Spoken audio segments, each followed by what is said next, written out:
Good morning, good morning, and everyone, and welcome back sa ating channel at sa ating pagpapatuloy. Kasi ito ay nauntol tayo kasi kahapon, medyo mahaba na yung ating video. Ngayon ay ipagpapatuloy natin yung 5, yung tatlo na talakay natin kahapon, yung scapegoat strategy, yung strategy nila sa kung paano nila ilihis to, di ba? Yung ginagawa ng nasa kabilang kampo. Yung scapegoat strategy, yung undermining the whistleblower, ayan. Tapos yung blue ribbon as shield. Ngayon, meron pang dalawa. Itong shifting narratives, yan. Yung shifting narratives at saka yung diversion and deflection. Yan. At dito, sa pagpapatuloy nito, para makumpleto natin yung video, itutuloy natin para naman hindi tayo, kumbaga, naputol-putol at maintindihan natin yung buong pangyayari. So, ito, pasok po, Senator. At saka si Jed ito pangalan ko. Sa ganang mamamayan tayo. Tapos, meron pang shifting narratives. Yung ipinapalit-palit nila. Oho. Di ba? Nag-iiba-iba ng ano. O sabi nila, pwede natin gawing state witness si ganito. Teka muna, ikaw ang pinakamalaki dyan eh. Ikaw pang magiging state witness. Nakikita mo yung ano, nakikita mo yung pattern. Yes po. Mga pattern ito eh. Kapag ito'y pinagsama-sama mo yung pattern na to, maliwanag na maliwanag, ililihis nila. Ayun. Isisinsay nila yung katotohanan. Kaya pala dinidiscredit din ng mag-asawang diskaya. Kasama yun eh. Oo. Ito yung panghuli, ito yung diversion and deflection. Aho. Di ba? Panglima. Oho. Oo. Diversion and deflection. Paano naman daw nila gagawin yan, Sen? Yung ano? Yung diversion and deflection na binabanggit ninyo. Oh. Ibiblame nga nila yung kamukha ng, hindi, ang may kasalanan yung nakarang administrasyon eh. So yun ang diversion. Hindi ba pinipilit nilang palitawin dun sa mga naunang tumistigo? Teka muna, bakit ito lang yan? Paano yung between 2012 to ganito, 2016, between 2010 to 2016, nasaan yung mga yun? Yun ang diversion. Kaya pala... So ibig sabihin ngayon, teka muna, kasama ba sila sa 2025 na pati yung budget inilikot ninyo? Kasama ba sila ron? Kasama ba sila doon sa mga tumira ng program? Kasama ba sila doon sa allocable? Kasama ba sila sa leadership? Pinag-uusapan natin eh. One administration ago. So, pagsama-samahin mo itong pattern na to, iisang direksyon eh. Ililigaw natin. Para sa ganun, nakaiwas tayo. Para ngayon makalimutan natin, sila yung matukoy. Mga ilang ano lang naman yan. Alam mo, Pilipino, malilimutin yan. Opo. Pag may bagong issue, naku. Yun ang kanilang pag-asa. Kaya mga kababayang nakikinig, wag po kayong bibitaw. Wag nyo pong kalilimutan na ang inyo pong pera, ang pera ng kabanang bayan, ay inaswang po ng mga tao ito. Naku.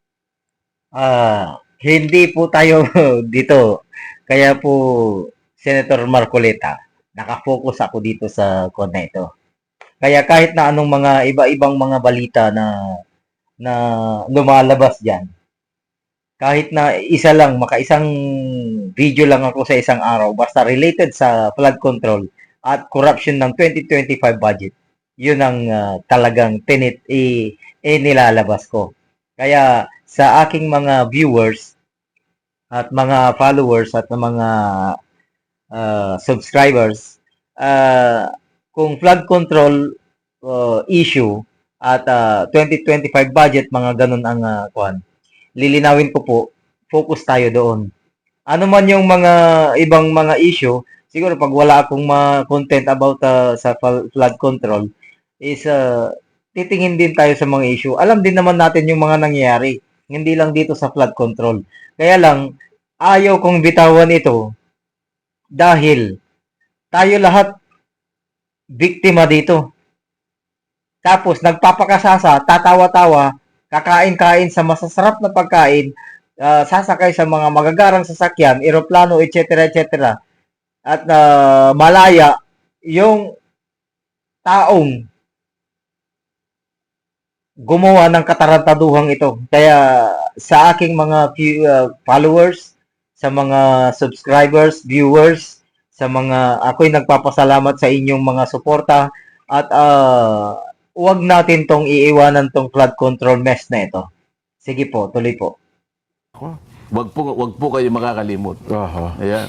Pero ako naman, Sen, naniniwala na higit na nakararaming Pilipino ang gusto talaga malaman ang katotohanan sa likod ng ito. Paano nga natin gagawin yun kung pinipilit nilang pagtakpan lahat? Bagamat meron nga, sabi nyo nga, kung yan, naliwanagan tayo, may mga ilang tao talaga na nag-ooperate, baka ma-divert nilang isipan ng higit na nakararaming Pilipino, Sen. Ito malinaw na malinaw ito dyan, ha? Oho. Isipin mo, nagtatago sa CD Media Minds. Oho. Oh, sa anino ng isang Luis Orbon. Nakuha na ito eh. Ang email niya, ayan, hello@cdmediaminds.com, website cdmediaminds.com. Oho. So, nakapag-comply siya doon sa requirements ng Meta. Opo. Kaya oho. siya pinayagan. Kaya lang ito, hindi pwedeng ipagkibit-balikat ito sapagkat seryoso ang ginagawa nila eh. Ay, massive ang campaign, Sen. Oo. Panlilinlang na tuwiran at deliberate na panlilinlang. Kaya ito ay ipipilitin ko ang DICT, ang Opo, NBI at saka yung CICC na makialam dito. Opo. Dapat ba, anong huyan? Talagang malaman sa lalong madaling panahon. Baka hindi lang Allah. sa mga susunod, Sen. Ang Allah kanilang ka, target Luis. is 1 million audience. Opo. Subscribers and followers. Opo. Kung mapaniwala nga naman nila, yung kahit konti lang, ayaw kung mangyari yung bagay na yun. Kasi yung share, yan po yan eh. Isipin mo, Orly Gutesa break silence. Oh. Pinilit lang ako, Dina Defensor at Marcoleta. Allah. Paano ko lumabas ito? At saka At sabihin niyang, Oo. hindi po totoo lahat ang mga pinagsasabi ng mga walang hiya na yan. Wala rin. Kaya lang, yung iba na paniwala na. Nakadamage. Totoo, Sen. Kasi Nakadamage na. pagka binasa mo po yung mga reactions, well, ngayon pala napatunayan na yung mga comment ay, baka kako yung mga comment na yun troll din yun Kunyari lang, marami nagko-comment kasi ang haba po ng mga Hindi, napatunayan na namin na troll kasi. Ang karamihan, sa opo. bawat 1,000, halimbawa, yung kalahati, Vietnamese accounts tsaka Arabo eh. Ganun ho ba? Makikita mo Arabic yung ano eh. Oho. Paano mong hindi sasabihin na talagang gawa-gawa lahat Oo ito? nga po, no? Hindi naman organic eh. Oho. Kaya makikita mo pati yung mga kunwari Nagko-comment, naka-block yung yung mga kanilang identity, hindi makilala. Nakalak. ang masakit dito, Jen, may mga taong ganito na kumita lamang, magkaroon barya. lang ng pansariling pakinabang, kahit na mali, Opo. kahit na mailigaw, kahit na malinlang ang mga kababayan natin, gagawin nila eh. Oho. Sana kabaligtaran ang mangyari. Maisip ng mga taong katulad nito na isa lang ang buhay ng tao dyan eh, di ba? Totoo po naman. Oho. Tumulong ka na lang sa bansa mo eh. Correct. Kaya lang talagang meron pa rin. Ito pandarambong sa kabang bayan. Oho. Akalay mo pakakasangkapan ka para pagtakpan mo ang ginawa nito ng mga tao sa likod ng mga maanumalyang flood control projects. Masisikmura mo ba? Oho. Masisikmura mo ba? Pakakasangkapan ka sa pagtatakip ng pandarambong sa kabambayan. Oho. Kumita ka lang. Anyway, doon sa pangatlo na sinabi yun sa Blue Ribbon, kasi na-expect na marami ay magbabalik ang sesyon ninyo at ng Blue Ribbon sa announcement po ay by November 14. Ano ang ine-expect ninyo? At siyempre, dapat ito mabantayan din ito Kasi ng sa ating mga mga pahayag kababayan. nila, tatawagin daw nila si Gutesa para gisain sa ganito, Oo. o kaya siya ay pinagsakdal na sa DOJ Oo. para humarap sa kasong perjury. Anong perjury doon? Oho. Siya nga ang biniktima ng taong kinasangkapan ng notary public na yun eh. Pagkatapos siya pa ngayon ang ipagsasakdal mo. Oho. At saka, nowhere to be found daw itong Gutesa. Tapos sabi daw sabi ninyo, nasa pagkukup-kup ng Philippine Marines, sabi daw ni dating Congressman Mike Defensor. Kaya tuloy na, pilitan magsalita yung Philippine Navy. But teka, Wala sa pagkukup-kup namin. Yung Gutesa na yan. Kaya sabi naman ng isang nagsasalimbayan ang fakery news. Yun po, fakery, gano'n. So, bahala na kayo dyan, Oho. di ba? Oho. Basta tayo, wala tayong sinasabing mga fake dito. Ayan. Ang ating ginagawa, ilabas kung sinong gumagawa ng mga fake news na ito. Opo. Nako. Masarap pong abangan yan, Sen. Ano ha? So magantabay tayo. Alas 5:15 na. Magbabalik pa po ang saganang mamamayan. Paano natin maihinto ang with ang Hikulo ngayon ng, sabi ko nga, kung ito'y nakakatulong sa positibong bagay, pero ito'y nakatutulong din sa isang negatibong bagay at pagtakpan ng katotohanan po. at tayo nating mangibabaw yung negatibo dyan. Yan. Oho. Gamitin ang social media para ang tao malinawan, ang malabo, di ba? Oho. Correct. Para maituwid ang mga binabaluktot. Opo. Hindi yung kabaligtaran. Oho. Kasi kapag puro katwiran ng namamayani, puro katotohanan, safe ang mga tao. Oho. Nakagagawa ng kabutihan sa kanyang kapwa, sa kanyang pamilya, at sa pambansang kalinangan, Opo. development. Pero kasi kapag pinagtatakpang ka, meron kang hindi naintindihan, pati pagdidesisyon mo medyo problematic Oho. Lalong-lalo na ito, ang tinutukoy natin dito, kung paano natin may sasalba ang ating bansa. Paano natin marirecover, paano natin maihinto ang napakalaking korupsyon na nangyayari sa magitan pa lamang nitong flood control projects na pinagtatalunan natin. Dito makikita mo, ang nakakatakot dito, ang pinakamalaking tragedy dito, trahedya dyan, Opo. hindi yung ang tao makaalpas sa hustisya Oho. Kasi Oho. dito sa pagtatakip nila, baka sakaling, ang kanilang pasya rito, ang kanilang kagustuhan dito, mapagtakpan, maproteksyonan ang mga taong dapat ay magkaroon ng dapat ay managot.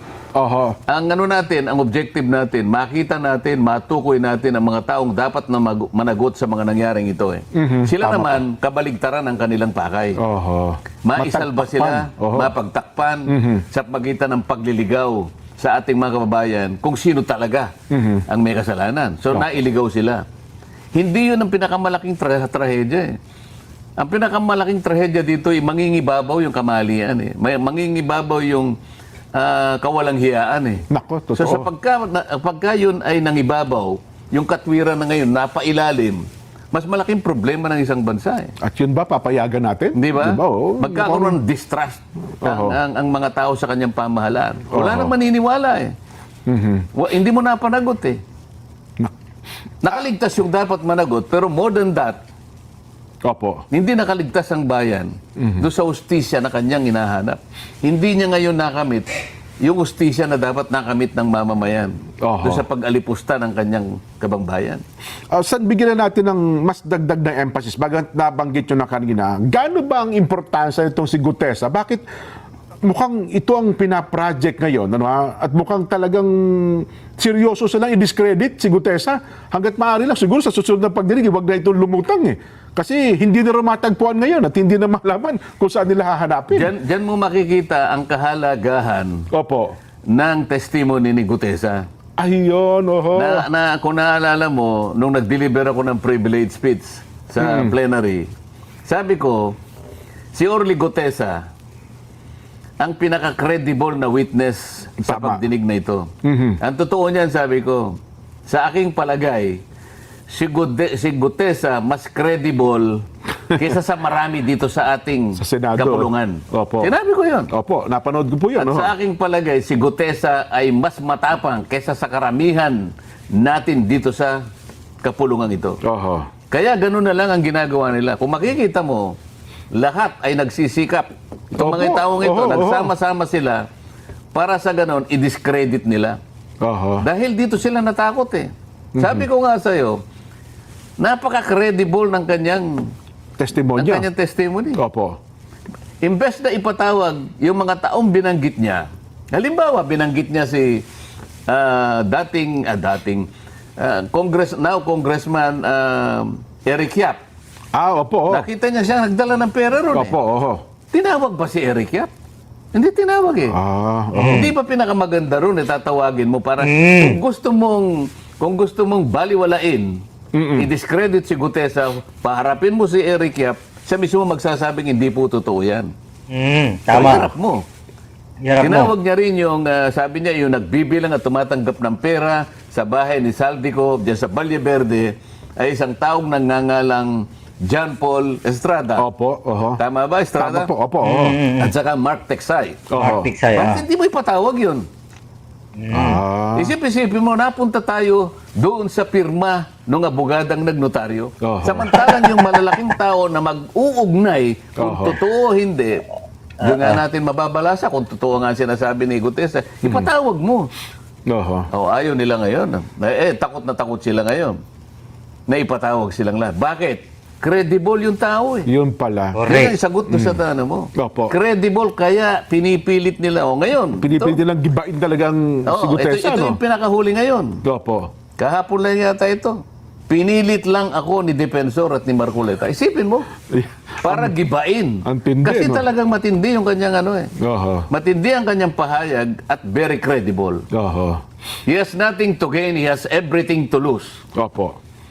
Kaya pa lang sabi, hindi raw matagpuan. Kung ako naman si Gutesa, matapos ang aking statement Binantaan siya eh. magtatago din talaga ako. May gusto siyang puntahan siguro, puntahan siya para siguro takutin, para sa ganun o kaya operan siguro. Lahat gagawin nila para sa ganun ay, Bumalik ka dito. yung kanyang testimony ay mabaliwala. Oho. May bantakin nyo, mismong tagapagsalita. Sabihin yung buong pamunuan ng Philippine Navy na nasa sa ilalim po niya ang Philippine Marines, abay nagpa-press con pa para lamang sabihin hindi namin kinukupkup itong si Gutesa. Sapagkat parang 2021 pa yata na ito ay retiro at wala na po kaming kaugnayan, anumang kaugnayan dito kay Gutesa.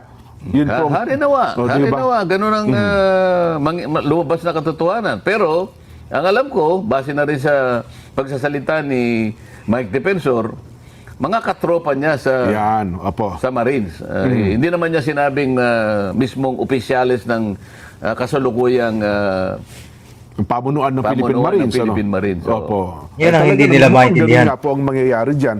So, yun pala. Ngayon natin naunawaan at sana nare-realize din ng ating mga taga-subaybay sen. Kaya ko po pinabigyan ng emphasis sa inyo yun, para ma-realize nila, ganun pala. Kaya pala ganun ang tindi ng pagsira sa kredibilidad nitong si Gutesa. Damaging pala. Ito ang pinakamabigat Opo. na pahayag na nangyari sa pagdinig ng Blue Ribbon Committee. Kaya lahat ng bala ay pinipilit na ituon kay Oho. Orly Gutesa. Oho. Para sirain. Para sa ganun, pahinain yung inilabas niya Oho. na pagsasalaysay sa Blue Ribbon Committee. Sa anumang paraan. At ang paraan na ginamit nila ay puro kasinungalingan. At meron pang lumutang na hinuha. Nako, yan anya, 30 minuto bago yung aming pagdinig, dumaan sa opisina ni Senador Marcoleta, kitang-kita namin sa CCTV.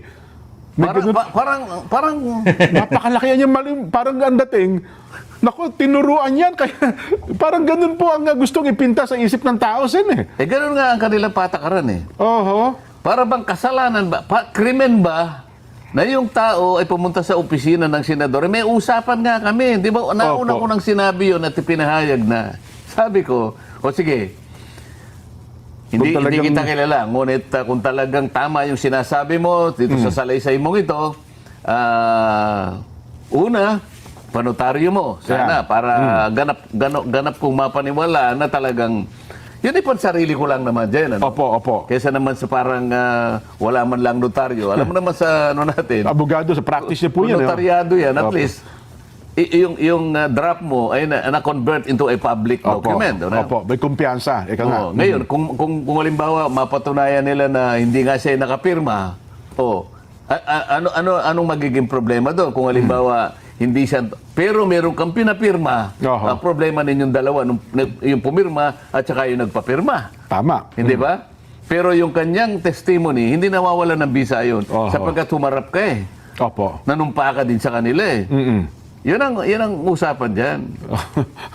Yun pala. Pati ho yung lugar na pinagkitaan nyo pati yung restaurant pinasabpina yata yung mga video footages eh. Oo, para bang merong, is there something surreptitious? Oo. O halimbawa, sabi ko sa kanya, okay, panotary mo yan at kung talagang buang loob mo, nakapag-isip kang mabuti, eh di pumunta ka ako sa Senado bago mag-alas 9. Ayan, oo. Dahil sa mag-uumpisa ka ako ang Blue Ribbon Committee hearing ng alas 9. Oo. So ngayon, dahil yun ang usapan namin, ako naman, nagbabaka sakali, baka nga dumating. Opo. Sabi ko sa isang staff, merong isang tao na gustong tumestigo, ganito yung pangalan niya. Oo. So isa sa inyo, umalalay, baka sakaling dumating, pumoste kayo doon. Ayun. So, ayun. Kumuha raw ng CCTV, pumunta raw sa opisina ko. Alam ka nang pumunta sa opisina ng kusino, ako nga ang kausap eh. Kayo pa nagpapunta. Kasalanan ba yun? Oo. Ang una kong tanong ganito, sino naman yung nagpanukala na sa bawat ganito, kumukuha siya ng CCTV? Anong authority mo?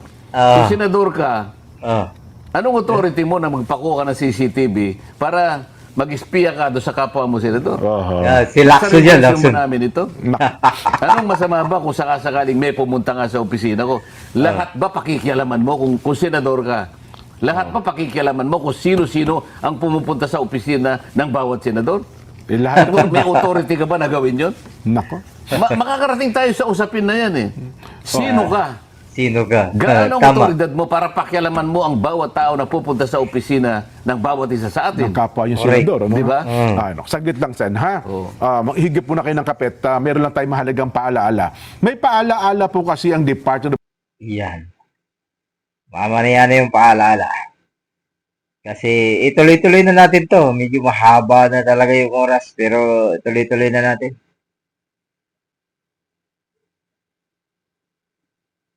kung talagang ito ipinagmamalaki ng administrasyon, ito na, sabi nila.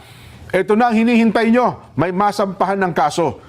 Kahapon po ay nagsampa na ng kasong plunder, iba pa, ang ICI sa ombudsman. 2 senador, isang dating congressman, isang USEC ng DPWH, isang commissioner ng COA, isang congressman pa pala, si Mitch Cahayon. Kita nyo na niya, meron na kaming sinampahang mga taong nasa likod ng flood control anomaly. Bote. Kung sino yung mapatunayan na meron talagang pagkakasala, gawin nila. Di ba? Wala naman tayong problema ron. Ano yung tayo makikipagdebate sa ganun. Tama po, oho. Yun ang ating pakay talaga, matuntun kung sino lahat ang may kasalanan. Opo. Siyempre, dadaan naman sa korte yan dyan eh, di ba? Totoo po, totoo. Yan naman ginawa ng ICI na yan at sa pagkikipag-ugnayan nila siguro sa Department of Justice. Alam mo naman yung patakaran dyan at saka yung quantum of evidence dyan. Yan. Probable cause or kaya maaaring gamitin nila yung prima facie, whatever. Opo. Dadaan naman sa korte yan eh. Kaya lang, hindi ba tinutukoy natin, hindi ba natin pagsisikapan na i-identify kung sino yung ulo, halimbawa? Oho. Sino yung ugat niyan? Oho. Kasi isa sa mga na-target, si dating Congressman Saldico. Opo, oho. Ibig ko ba sabihin si Saldico gagawa ng ganun? Na silang mag-isa? Walang nasa taas niya? Parang yun po, gusto nilang palabasin. O Sen. yun ang sinasabi ko sa iyo kanina. Oho. Ito yung scapegoat strategy. Di ba? Opo. Para bang napakapangyarihan ni Saldico. Oho. Kasi ang sabi nga nung pinakaulo ng institusyon, ako kanya general supervision lang ako eh. Opo. I have no control over the chairman of all committees. Opo. Lalong-lalo na yung appropriations committee. Siguro ang tanong mo sa kanya, sa palagay mo may maniniwala sa Na siya lang talaga sa nagmaniobra ng lahat ng kung yun. halimbawa natukoy si Saldico, Oho. di ba lang naisip ng ICI? Teka muna, chairman lang ng appropriations yan eh. Ang pinag-uusapan natin dito, Oho. pandarambong sa kaban ng bayan. Pati nga yung 2025, itong budget sa ngayon ay nilikot ninyo eh. O, yun na nga. Oho. Pagkatapos sasabihin mo, ito lang sa kanya lang, idea lahat ito. At Tawagin mo kasi yung isa para ngayon dito sa Blue Ribbon makita natin. Para sa ngayon, maisaayos natin, makumpleto natin yung tinatawag nating investigation in aid of legislation. Ayun, matukoy talaga. Hindi police investigation. Oo. Kompleto pa rin yung Matukoy at batas. maitama yung sistema, Sen, no? Kung Yes. talagang Oo, ganun kasi nga. kung halimbawa, hanggang dito ka lang sa appropriations na para bang akala mo naman totoo. Aha. Kasi pinaniwalaan nila na hanggang dito lang ako eh. Ako supervision lang ako, I have no control. Nako naman. At yun namang sa DPWs, hanggang USEC lang. Doon kay USEC Bernardo lang. Kaya nga. Di ba? Parang ganun eh. Yun ang hindi ko sinasabi na wag nating Papanagutin, isama oo. yung mga maliliit na tao. Interesado tayong lahat na isama lahat ang merong kaugnayan dyan. Maliit man. Kahit gaano kaliit, isama natin yan. Wala tayong sasantuhin dyan. Opo. Wala tayong sisinuhin. Tama. Kaya lang, manatili naman sa ating direksyon, sino ba talaga pinag-ugatan yan? Ayun. Correct. Malinaw naman yung, sinasabi na nga ni Gutese, eto po, galing dito yung pera, dinala po dito. Hindi ka man lang natigatig doon. At hindi maliit na pera, Sen, ha? Hindi maliit na maliit pera yun. Maletang pera yun. Oo. Hindi mo lang ipatawag kung sino-sino yung mga taong binanggit niya. Oo. Nasaan ba yung dalawang binanggit niya? Nasaan ba si John Paul Estrada? Nasaan ba si Mark Texay? Bakit hindi kayo gumawa ng paraan? Hanapin nyo sila. Oo. Walang gumagalaw eh. Saan tayo magsisimula ngayon? Patatawag mo yung notaryo publiko? Hindi, siguro kaya wala pinapatawag kasi 14 pa yata ang balik ng Blue Ribbon, Sen. Kasi nagbigla kayong nagpahinga, di Yun ba? pa nga eh. Buti nasabi mo yan. Bakit? Kung talagang gusto nating wag tayong maglilikat dito. Bakit? Yung budget naman eh, kahit nakabakasyon kami. Oo nga pala, no? Naghihiring kayo. Hindi ba, sumasama rin ako dyan hanggat kaya kong puntahan.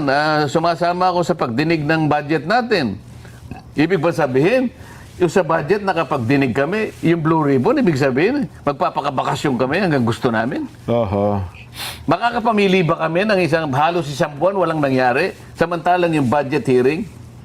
Every week meron kami. Opo, napapanood namin. O hindi nyo napansin, Araw-araw bakit na na lang inihinto? Oo. Bakit meron pang nag-resign na chairman? Oho. O pagkatapos sasabihin niya lang na kukunin niya uli. O dahil nga gusto lang nilang ihinto ng ganun. Baka sakaling may magawa sila na mapagtakpan ng napakaraming mga bagay. Napansin niyo ba, Oo. mga kababayan? Kailangan maging maliksi po kayo ngayon. Huwag po kayong kukurap. Oh, talaga.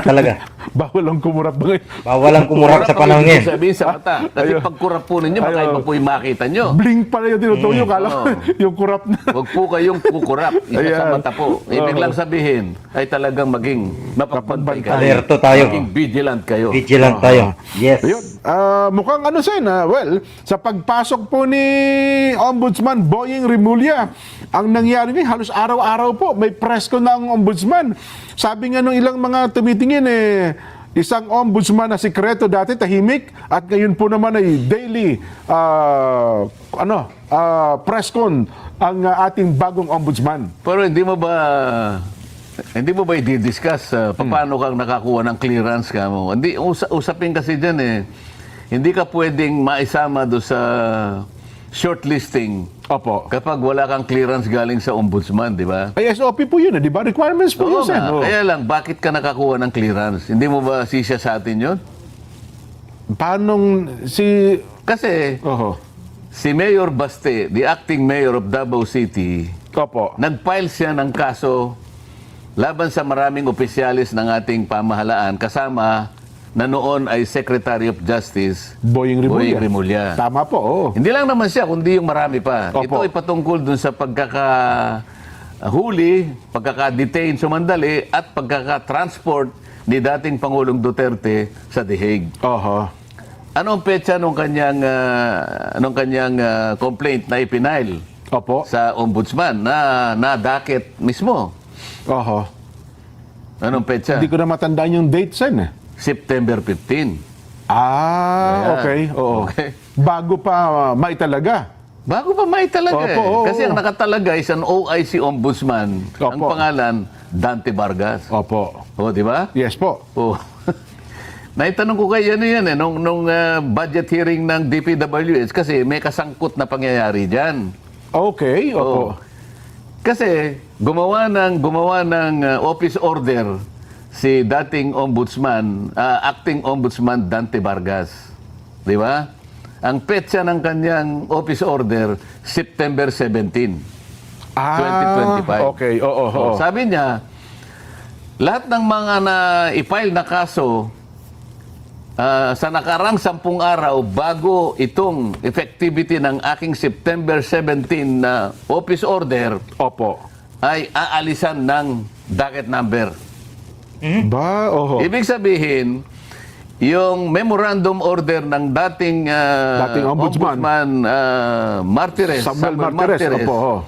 na nag-require siya ng double docketing, Opo. sinuspindi niya yon.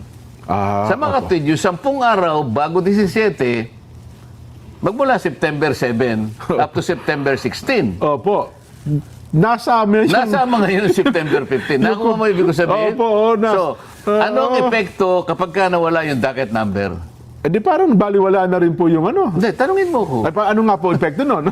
Ano po epekto pag nawalan docket number? Oh. Siya ito nga excited eh. Tanungin mo muna ako. Opo, opo. diba? Ayun. Kapag ka naman, sangayon din doon sa office order ni Dante Vargas, yung acting, mula sa pagiging active case, Opo. mapupunta sa case being evaluated. So, for evaluation. For evaluation Sa mga lang. tid, hindi siya kaso. Oho. So, hindi siya kaso, walang kaso si Walang kaso si Boying. Tama. So, nakakuha siya ng clearance. clearance, Tama? opo. Yun ang nangyari din eh. Oho. O, paano nasangkot yung DPWH? Opo, paano nga po nasangkot sila? September 11. Ba, ilang araw lang. Oho. O, hindi kasama siya doon sa 10 araw eh. oo. Sinabi ko sa iyo, 10 araw bago September 17. Mahalagang pangyayari pala yun. September 7 to 16. Opo. 10 araw yun. Oho. September 11, Oho. nag-file ng kaso ang DPWH doon sa 20 mga opisyales na di umano'y sangkot sa ito sa flood control. Tama. Oho. At mula doon sa complaint na isinampa ng nagpetisyon na si DPWH, Secretary Vince Dizon. 16 ang sinuspinde. Opo. So, tanong mo sa akin, anong basis ng suspension? Ano nga po magiging basis nun? Wala na palang ano. Nawala yung docket number din sa kanila eh. Oho. Oo. Tinanong ko sa kanya, ano? Your Honor, sabi niya, hindi wala nga ako na, ano nga ang basis? Oo. Ganun, sinasabi ko lang, yung nasuspindi, hindi dapat nasuspindi. Sabi kasi wala ng basis tinanggal, eh. opo. Wala ng docket number eh. Oo. Kasi, yung complaint niya, na-relegate sa status na for evaluation. For evaluation ka pa. na mangyayari. Oo. So, walang kaso. Ano ngayon ang basis? Ba't mo sinuspindi? Yung 16. Dapat pala ibalik niya yun. Dapat sagutin ni Dante Vargas ngayon yun. Oo. Di ba? Yeah. Kaya nasabi ko, merong pabor sa'yo, merong hindi pa pabor sa'yo. Oo. Sabi ko sa kanya, ito yung problema. When you pray for rains, Ay, opo. Di ba? Oho. you have to also look into the possibility or yung ano ng putik. Di ba? Opo. You must have to deal with the mud too, sabi Opo. niya. So, ipinanalangin mo na umulan. Magtyaga ka na, magtyaga ka rin na May tingnan iba pa. mo ang magiging epekto ng putik para sa'yo. May nakinabang pero mayroon din namang... Yun na di ba? Oo, tama. Makikita mo yung inconsistency dito. Oho. Pero ngayon ba yung suspension na effectivity ba? Mabahala Effective na sila doon. Sinabi ko lamang yun. Ayun. Para lang makita natin Oo. kung ano yung mga kabalintunaan nangyayari. Dapat pala Sabi magreklamo pa, yung 16 kung nakikinig ngayon. Maaari may nakapakinig doon. Di Kasi ba? napunta, na ano yung sa social media. Oho. Ay, nako. Anyway, saglit lamang ho ha. Ang mga pagbati po ninyo, ito sa pagbabalik, meron tayong 15 minuto. Idalaan po natin sa mga pagbati ninyo. Magbabalik pa po ang Saganang Mamamayan. So, yun. Yun lang po ang video natin. Sa ngayon, medyo humaba yung oras natin dahil sa ganda ng usapan. At nakita naman natin yung pool. Ito, pinakabuo na talaga na di yung haging-haging lang. Yung talagang plano ng mga gumagawa ng kalokohan, talagang lahat gagawin nila. Nakita naman kahit na nagsisigawan na yung mga ebidensya is talagang lahat ng klase ng paglilihis, pagtatakip, shifting narratives, undermining whistleblower, mga ganun, scapegoat, yan. yung mga strategy nila na talagang para at ginagamit din nila ang social media. Ang pinakamalaking kwan nila dito yung media. Kasi maraming nakakapanood, maraming mga subscriber, at saka mayroon silang airing sa iba't ibang channel sa Pilipinas. Kaya na madali nilang gamitin talaga ang media. Yan talaga ang binubuhusan nila ng ng ng doon talaga sila nagbubus-bus kumbaga. Kasi nga makita mo naman, bibihira ang media ngayon ng yung mga mainstream media. Napakabihira ng mga nagsasabi talaga ng katotohanan. Napakabihira. Maski nga yung PTV4 nga na pag-aari ng gobyerno, wala ka nang maasahang magandang balita. Kaya social media, nirarat-rat din. Ayan, pinakita na yung mga kung ano yung mga klaseng gawain nila dyan, yung mga fake news. Kaya wag na wag tayo. Be vigilant tayo. Wag na wag tayong basta-basta naniniwala sa mga papalabas ng mga iba't ibang mga kasinungalingan. Kapag ka nakita niya yung napansin nyo na iba na yung direksyon ng isang vlogger na ito na ay alam nyo na yan. Kung maniniwala kayo dyan, ay uto-uto na kayo. Hindi natin kinakailangan dito ng yung sikat na vlogger, yung sikat na ganito. Ang importante natin tignan dito kung tama, totoo yung kanyang sinasabi. Dahil pagka nalihis ka dito, lahat tayo, pare-parehas tayo dito na na sabi nga, biktima tayo dito. Tapos ang problema niyan, yung biktima, yun pa ang mamaya baka hindi natin alam eh. Meron pa dyan sa aking, dito pa lang sa aking channel napakaliit na nga na channel pinapatos pa ng yung mga trolls. Sasabihin pa ako markado ako ng NBI. Bakit? Ano ang ginawa ko? Markado na raw tayo ng PNP cybercrime. Libelous ba to? Libelous ba yung mga pinagsasabi natin? Nakikita nyo naman tayo. Hindi tayo nagsasalita ng walang pinapakitang video dito. Kaya, paano tayo magiging libelous? Saka hindi naman nanggagaling sa atin yung mga pinapalabas natin dito, kundi mga nakukuha nating mga impormasyon sa labas. So, dyan sa mga kung ano-anong videos. Kaya yung trolls na yan, shout out sa iyo. Isa ka sa mga trolls na At saka yung mga bumabalat sa atin dito, gusto nila tayong patigilin habang maliit pa. Kasi ayaw na nila tayong lumaki. At sa aking mga subscriber, followers, at saka yung mga naniniwala sa akin, isang lambing lang naman, 90% ng ating viewers hindi nakasubscribe. Kaya, isang paglalambing lang.